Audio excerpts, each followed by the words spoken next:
1280 म्हणजे 6400च्या ऐवजी 1280 पल्सेस तो देईल मीटर.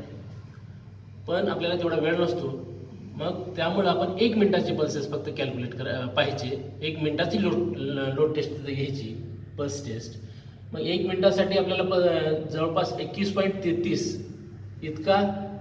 इतकी इम्पल्स तिथं यायला पाहिजे. म्हणजे 5% एरर जर आपण कन्सिडर केली तर 20 ते 23 पल्सेस जर तो मीटर देत असेल तर तो मीटर बरोबर आहे असं समजायचं.